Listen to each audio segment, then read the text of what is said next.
Hello and a very warm welcome back to the garden. I thought today I'd do a July tour. The garden is absolutely full and brimming. Going to do a harvest along the way and just kind of show you all of the things that's growing, and it's just looking so lovely.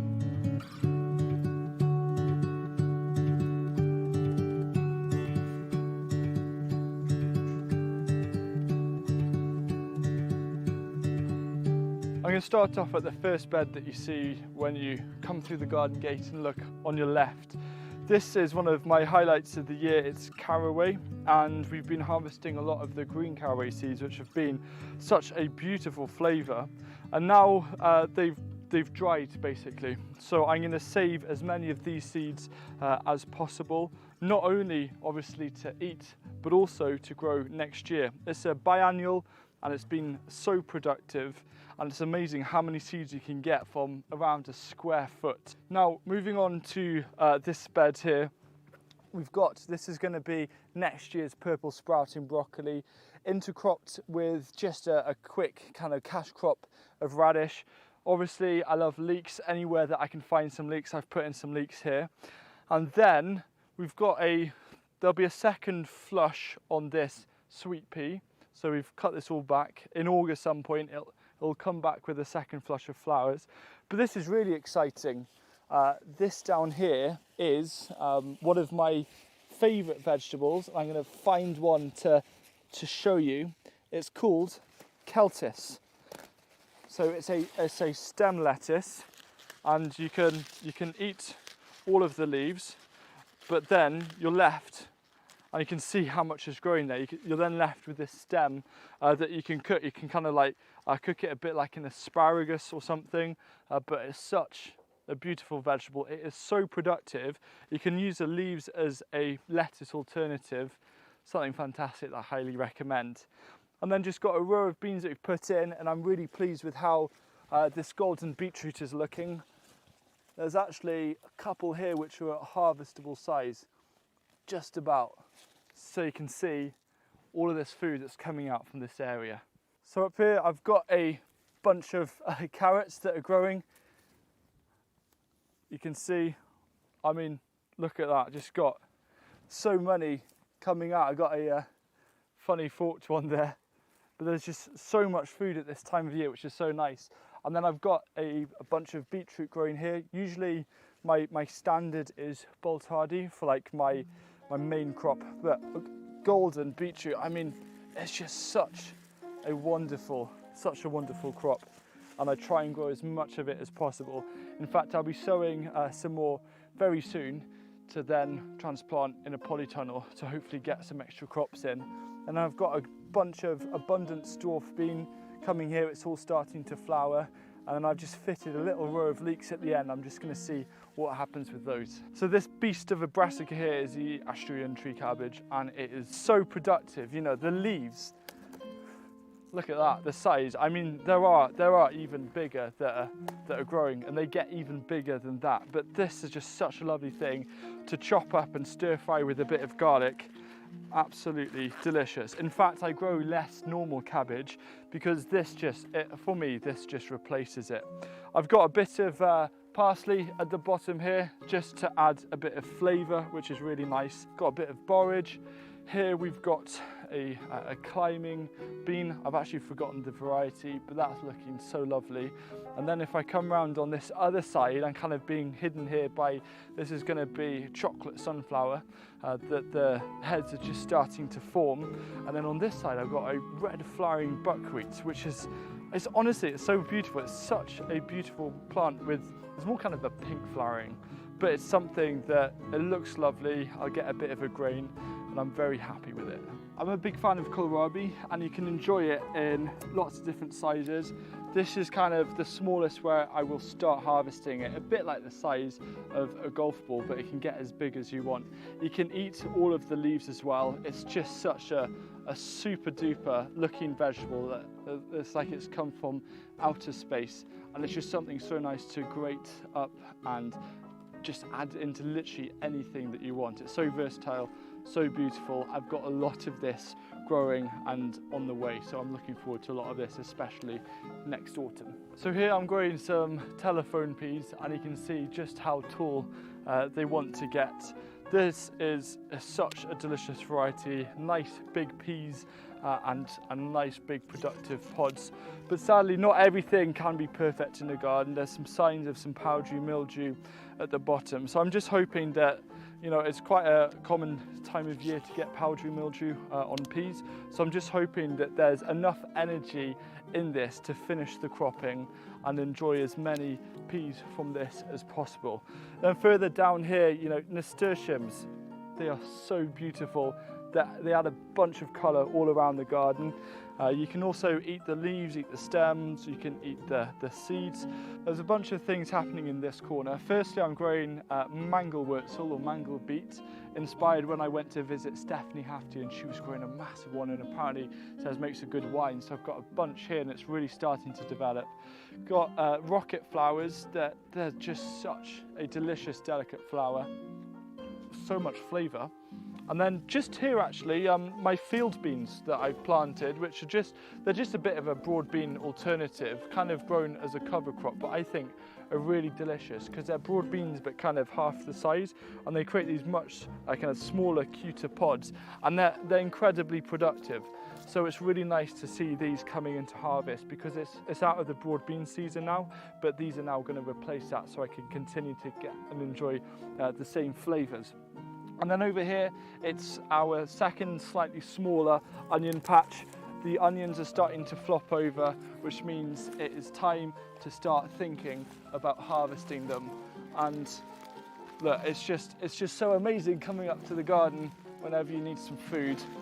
And just at an arm's length, you can reach so much different food. I don't know where I can fit this now.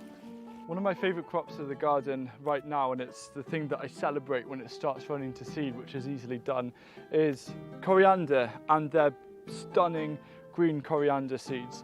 In fact, if you want to have a fresh taste of coriander all through winter, you can combine this, mash them up with a butter, and then roll it into a stick, wrap it in greaseproof paper, and then freeze it. And then you can just cut off as much butter as you need that's infused with coriander, and you can enjoy the stunning flavour right through winter. So along the length of most of this bed, I'm growing one of my favourite kind of standard pea varieties, and it is Kelvedon Wonder, and it's coming into kind of proper production right now. There's just so many peas here, and touch wood, I don't know if bamboo counts as wood, probably not, it's a grass, but this isn't actually showing any signs of powdery mildew, so hopefully I've got no worries about this. I'll be able to get a lovely harvest from this area. So just down here I'm growing a fennel variety called Rondo, and I'm just twisting it gently, pull it out, and look how beautiful that is. I'm really pleased that, well, only a couple of the fennel at the top bolted, but again, we had so much dry weather, so it's so nice to be able to enjoy fennel and not have it gone to seed.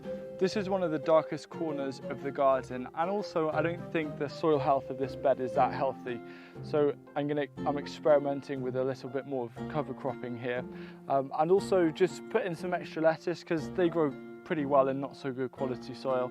You can see that this coriander has run to seed, but it does mean I can get more green coriander seeds, more than I need. We've put some leeks in the back. This is where we actually had a row of foxglove to add a bunch of colour in I feel that this is a very overly green corner. But overall, I'm happy with this. We've got, just out of sight, we've got Vesper field beans that are just starting to come through. Apparently they're a culinary field bean, and I'm really excited to compare the taste of those compared to the normal field beans that I harvested earlier. This is the kale bed. One mistake that I make year after year is just growing too much kale. There's only so much that I can take, and it is so productive. So I'm limiting the kale this year really to this half of the bed. 3 different varieties. The main one that I really love is this Hungry Gap kale. Has a very different leaf, but I really enjoyed growing it in another part of the garden last year and early this spring. And it's just going to be a nice green patch during winter. And then behind me I've got Abundance Climbing Bean and then Trail of Tears. They're looking great. I'm so pleased. The climbing beans are a bit late to the party this year, but they finally reached the top, which I'm very excited about. So here I need to build a little structure because I've got some outdoor cucumbers that are actually doing pretty well. I'm growing market more, which is a very common one to grow in the UK, especially outdoors. And then I got a new crop that I've never grown before here. It's quinoa. And I'm amazed by how fast it grows. You just put in a plant and it just starts, every single time I look at it, it's got bigger and bigger and bigger. And then there's the main onion patch just over here. And again, just getting, you know, really nice harvest of onions. They've all flopped over, so I think I'll probably harvest all of these today and then I'll put something else straight away because it is the end of July, so I can squeeze in some more crops still. If I can do that and get another harvest and some more food out of this space, I got to go for it. But you'll just see very quickly if I just start grabbing these onions. It took me no time at all, and that's only a drop in the ocean for this whole area. So in this bed here I've got a courgette plant with a lot of courgettes starting to form, and sometimes it's really nice just working with the smaller courgettes, and because there's a lot on the way and obviously more plants around, I'm going to start harvesting these, and so I can enjoy some nice, probably grilled on a fire or on a barbecue, cut in half. So tasty, so simple and very filling. So this bed is the asparagus bed. Now as the asparagus is over, just waiting for the calendula just to continue doing what it's doing with this beautiful hedge. Put some amaranth on the corner just to add a very different bit of colour. I thought the only colours around here will be green and orange, so adding that kind of red purple I think works really nicely. So this is a brassica seed bed where we've basically all of the important things we've transplanted. I will transplant some of the other crops in there. Got some more climbing beans, ochre around the side. The artichoke now, I'm just going to let it flower, which will look really lovely. I'm really pleased with so far the results of the compost pathway. You can see I'm getting this beautiful material at the base. We're continuing to add more and more layers and flip them over, and the process of walking across is really working. So we've got a video all about that. But if you also want a really easy way of just seeing how it is, we've actually got a Project Leeks blog, the project that we're doing to help make growing food as affordable and accessible as possible. And there'll be a link to that blog about creating compost pathways, so you too can implement this and start, you know, even in a small space. You don't have to sacrifice growing space for making compost. Instead, make it in your paths so you can grow more food. So this little corner up here, we have the leek seed bed. So we've been transplanting loads of leeks.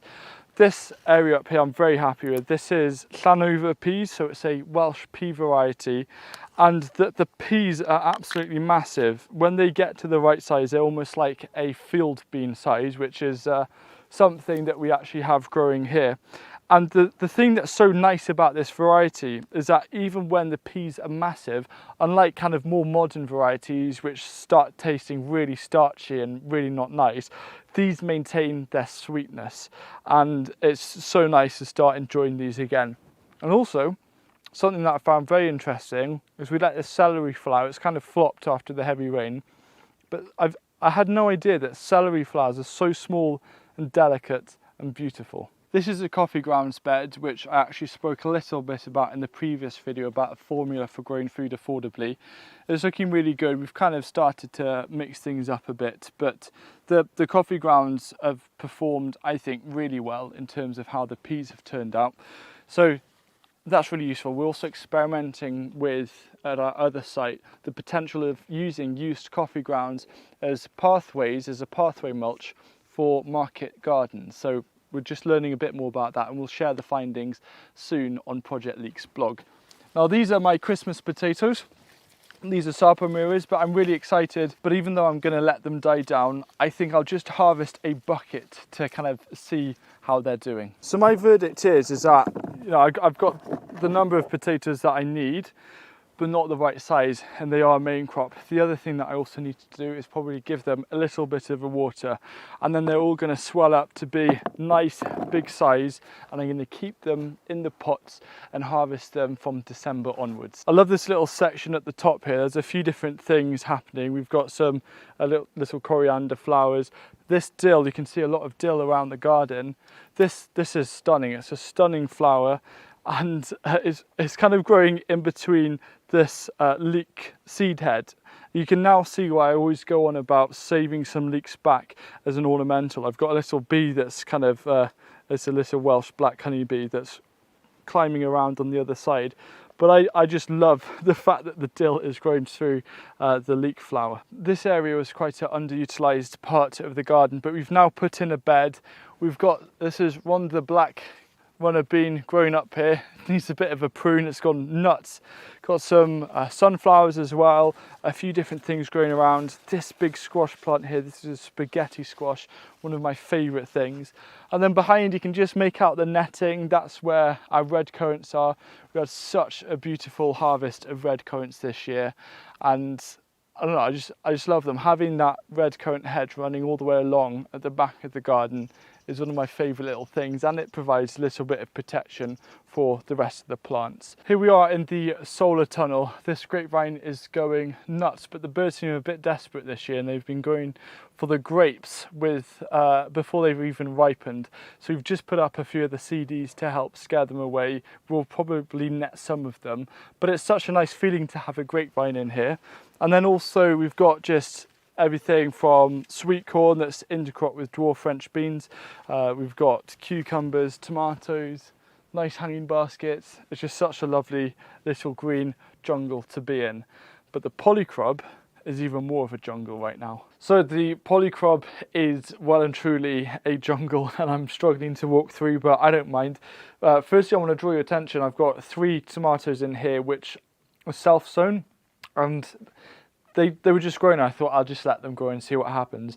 This here is a cherry tomato, and it's been incredibly productive. This is one plant, and there's just so many flowers and fruits forming. It's absolutely nuts, and it tastes absolutely delicious. I don't know. It's just so good to actually be enjoying fresh tomatoes once again. I've also got some cucumber plants in here, so got some main cucumbers there, but then this is all where all the tomatoes are happening, and I'll show you this taller one behind me. That's also one that is self-sown, and it looks like there's quite a few tomatoes ready there. This is another tomato that I let grow that is self-sown. I counted there's about 80 fruits on here at the moment, and we've already been harvesting some of these beautiful red tomatoes, and it's, I don't know, I think all gardeners can appreciate just how exciting it is this time of year when the tomato season well and truly gets underway. Here's the 3rd tomato that is self-sown. This is a little bit behind, but again, it's looking like it's going to be a nice, productive one. I've also got an amaranth that is just self-sown, and I'm growing a lot more corn this year. I absolutely love sweet corn, and because this here is a separate variety, so I'm growing Dakota Black and also Golden Bantam, I'm having to keep them separate because apparently if they cross-pollinate, it doesn't really taste very good, and I made the mistake of planting them a bit close, so we had to transplant them, and these just look so healthy, and I'm really hoping for a nice corn on the cob harvest this year. It's actually surprisingly hard to film a video in here because everything's just in the way of the camera. But just here I've started putting down a soaker hose system, snaking it a bit like a meandering river around these different tomato plants. This is a Gardena soaker hose. I used to use them before many years ago, and I haven't for a while, but now just because of the amount of tomatoes that we grow and the amount of time it can take to water, and also trying to maintain a constant soil moisture, this soaker hose coupled with mulching with grass clippings, I think is really helping to benefit the health of these tomatoes. Here's a row of cucumbers that I started off from seed, and we're trying, I believe it's the Charles Dowding technique of actually trailing up 2 separate stems per plant, and they're looking nice and healthy, and there's a lot of flowers appearing, and hopefully from this space we're going to have a delicious, very productive wall brimming of cucumbers. So there you have it, an example of the type of harvest that you can get from a garden in July just by going around and picking what's ready. I do one of these garden tours every month, and I've got a playlist right here so you can see how the garden changes every 4 weeks. And I'll see you again for another tour in August.